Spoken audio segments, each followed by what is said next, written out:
দেখাইয়ে দিতেছে, ওখানে লিখেছে ওই যে মুসলমানেরা খাবার খাওয়ার পর তাদের রাসূল শিখাইয়ে দিয়ে গেছেন আঙ্গুল দিয়ে খাবারটা চেটে খাও। তার কারণ হলো মানুষ যখন খাবার খায় ওই খাবারের সমস্ত ভিটামিন প্রোটিন খাবারের নিচের মধ্যে গিয়ে প্লেটের মধ্যে লেগে থাকে। আজকে গিয়ে বুঝলা ১৫০০ বছর আগে তো এটা স্ট্যান্ডার্ড ভদ্রতা বাধ্য কিছু তুইয়া উঠা আমার সমাজে এখনো অনেক আছে। খাওয়ার পরে কিছু তুইয়া উঠে দেয়, আছে না নাই? আরো কিছু মানুষ আছে দেখবেন খালি খাইতে আপনি বসছেন, আপনি বলতেন আর লাগবো না, এরপরেও দেয়, আছে না নাই?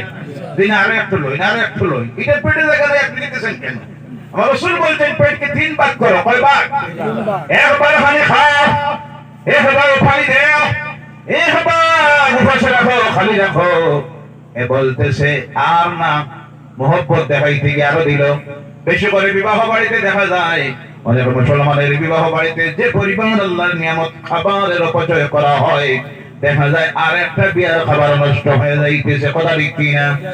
একটা দানাকে যদি আপনি অপচয় করেন আল্লাহর কাছে কিয়ামতের দিন সেই নিয়ামতের জবাব দেওয়া লাগবে না। ইসলাম অপচয়কে পছন্দ করে না।